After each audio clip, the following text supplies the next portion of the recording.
d'autant plus que ça veut rien dire. Mais bien évidemment, d'autant plus que le gouvernement fait face, vous savez, vous avez vu avec le groupe Les Écologistes qui a déposé un recours devant le Conseil d'État justement qui considère que la décision du gouvernement est un abus de pouvoir puisqu'elle ne passe pas par la voie législative et comme l'a rappelé Benoît Perrin, c'est-à-dire que c'est le législateur qui normalement effectivement organise le travail d'union. Mais c'est là où on voit en fait tout le paradoxe de notre modèle où en fait la fête du travail, logique, enfin c'est normalement censé être la fête des travailleurs. La fête des travailleurs. La fête des travailleurs. D'ailleurs, c'est beaucoup de gens de gauche qui expliquent au gouvernement, à Emmanuel Macron également. Je vais vous faire entendre Olivier Faure dans un instant, vous allez voir à quel point ça leur tient à cœur. Le problème, c'est que les travailleurs aujourd'hui, qu'ils soient d'ailleurs dans l'artisanat et le commerce, évidemment, mais également les travailleurs dans leur entièreté ne sont plus à la fête, ne font plus la fête. Pourquoi ? Parce qu'aujourd'hui, vous avez un coût du travail qui est énorme, vous avez un écart entre ce qu'on pourrait appeler le super brut et le super net, c'est-à-dire le super brut, c'est le coût que verse l'employeur pour vous embaucher. Et le super net, c'est ce qui vous reste après impôt sur le revenu. Entre-temps, il y a les charges, etc. Pour un salaire brut de 2500 €, l'État prend 1200 € par mois. Et c'est ça aujourd'hui le véritable problème, c'est que vous vous retrouvez avec un salaire qui coûte à l'employeur 3183 €, on avait fait les calculs, et qui en super net, il vous reste moins de 1800 €.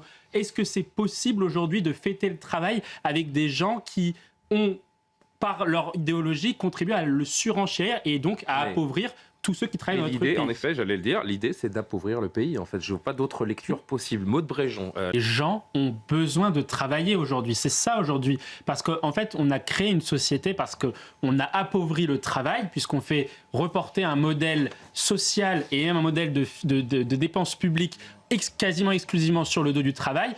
Au moment où il y a de moins en moins de gens qui travaillent parce qu'on a le vieillissement de la population, parce que l'on a aussi rallongé depuis les années 80 la durée des études dans l'enseignement supérieur. Donc en fait, vous avez aujourd'hui dans notre pays 28 millions de personnes qui sont actives en emploi.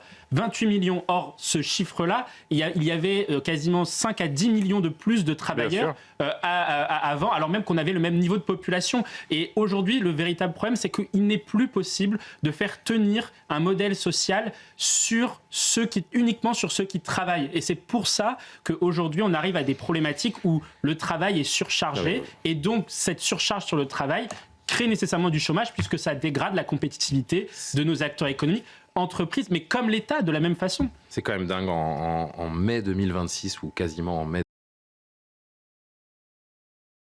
aux forces de l'ordre. En 3 secondes, vraiment. Mais parce que vous l'avez dit, la France est devenue malheureusement le paradis des Black Blocs, puisque effectivement de nombreux Black Blocs issus d'autres pays, notamment des Pays-Bas, d'Italie, etc., viennent en France parce que justement le maintien de l'ordre n'est pas suffisamment fait lors de ce type de manifestation. C'est la pause. On se retrouve avec Dora Abdelrazik pour un point sur l'actualité internationale et la guerre au Moyen-Orient. On va vous parler de cet athlète dont vous n'avez peut-être pas encore entendu parler. Il s'appelle Mohamed. Ce registre-là, mais c'est vrai que c'est pas très innovant ces vidéos-là. Déjà, et puis surtout, il faut rappeler son bilan aussi. On peut rappeler quelques éléments sur son bilan. Elle l'a même rappelé ministre de l'écologie. Son bilan au ministère de l'écologie, c'est 40 000 personnes qui ont manifesté. Vous vous souvenez, les fameux bonnets rouges en Bretagne, qui justement face à la hausse du carburant. C'est pas votre voisin qui les a oubliés. Et des taxes sur le carburant et sur les poids lourds. Ça, il faut quand même le rappeler. Et puis ensuite, après, oui, sur l'algérophobie, Madame Royal. C'est nous qui avons manqué de respect à l'Algérie.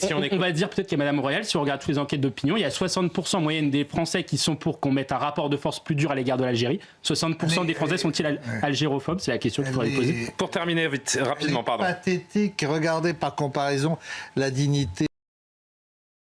Bruno, c'est-à-dire que la France, malheureusement, et sans être l'oiseau de mauvais augure, mais la France va rentrer dans le pire cycle économique possible qu'on appelle en économie la stagflation. C'est-à-dire que vous avez une inflation forte, et Benoît Perrin l'a rappelé en fait, parce que non seulement il y a l'inflation sur les questions énergétiques, mais il y a l'inflation sur tous les produits manufacturés et industriels, parce que notamment le coût des matières premières flambe pour la production, etc. Et donc en Chine, etc. Et donc même le coût de transport augmente, et donc mécaniquement tous les prix vont augmenter. Donc vous avez l'inflation corrélée avec ce qu'on appelle une croissance stagne, voire baissière. Et ce mécanisme-là, ce cycle économique, on l'avait déjà vécu après les les 2 chocs pétroliers en 73 et 79. Nous, on avait travaillé sur cette question-là. On avait regardé en fait ce qu'avaient fait les États pour sortir des chocs pétroliers, de cette fameuse stagflation. Il y avait le modèle français Mitterrand, Pierre Mauroy, c'est-à-dire dépenser de l'argent, donc modèle keynésien, dépenser, faire une politique de relance en soutenant la consommation. Ça creuse le déficit public, ça ne ramène pas la consommation et ça augmente l'inflation même. Et donc la France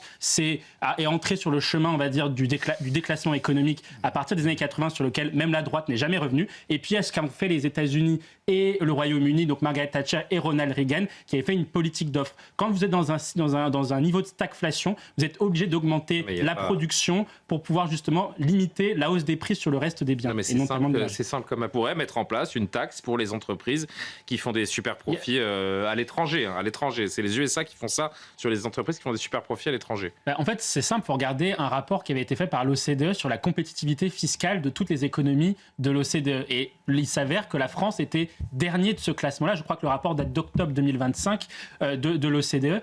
La France était ressortie dernière. C'est le pays où la compétitivité en termes de fiscalité est la plus faible. C'est-à-dire on taxe beaucoup plus que les autres pays, et malgré pourtant quelques réformes qu'avait fait Emmanuel Macron à partir de 2017. Donc c'est-à-dire qu'il faut aller encore plus loin. Et le véritable aujourd'hui sujet, je trouve, sur cette question de la crise énergétique, mais elle vaut également sur la question de l'inflation, c'est qu'en fait de plus en plus on voit le secteur privé faire davantage d'efforts pour les Français que le secteur public. Benoît l'a rappelé pour la question du carburant, ça vaut aussi sur les questions inflationnistes. Le public est impuissant. Par exemple, son Carrefour, d'autres marques qui font des paquets anti-inflation. Donc en fait, le secteur privé n'attend pas l'État pour aider les Français. Et n'attend pas les leçons de certains socialistes qui mettent le pays dans une sorte de prison mentale où effectivement on calque les logiciels politiques des années 50, 60, 70 dans un monde qui est devenu complètement différent. C'est la fin, Bruno Combien en 3 mots? 3 mots. Total